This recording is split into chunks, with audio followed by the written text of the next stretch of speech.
For today, yan po ang aking lulutuin, bangus. Ang akin pong bangus ay akin pong pinagayat sa aking binilhan dahil po napakalaki niya. At ito naman po ang gagamitin kong mga ingredients sa kanya. Ayan, kita ninyo guys, ang dami ng sibuyas kong ginayat dahil napakamura lang po ng sibuyas dito. Ginayatan ko po siya ng luya, ng bawang, ng kamatis, at ng sili para medyo mahalang-halang ang sabaw niya.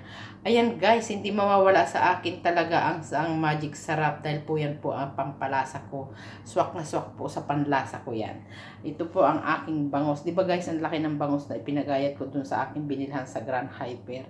Ayan po ang aking lulutuin ngayon. Kasi po ako nag-out ng alauna ng tanghali. Dumating po ako dito ay 1:30 na ng tanghali, kaya medyo late na rin po ako makakaluto at late na rin po akong makakakain. Okay lang yun basta sariwa at saka po ako ang nagluto. Masarap po kasi pag yung sarili mong luto dahil kita mo kung anong mga inilagay mo. Kaysa bibili ka sa mga matam dito ay hindi mo kita at hindi mo alam kung malinis ba o ano. Pero okay na rin po pag minsan pag walang-wala talaga napipilitan po akong mag-order. Yan, thank you. Thank you for watching guys. Sana po magustuhan ninyo ang aking lulutuin ngayong araw na to para sa aking pananghalian. Ayan po ang buhay OFW. Kailangan magsakripisyo para sa sarili at para sa pamilya. Thank you for watching guys. Like din po pag may time. Share din po pag may time. Love you all.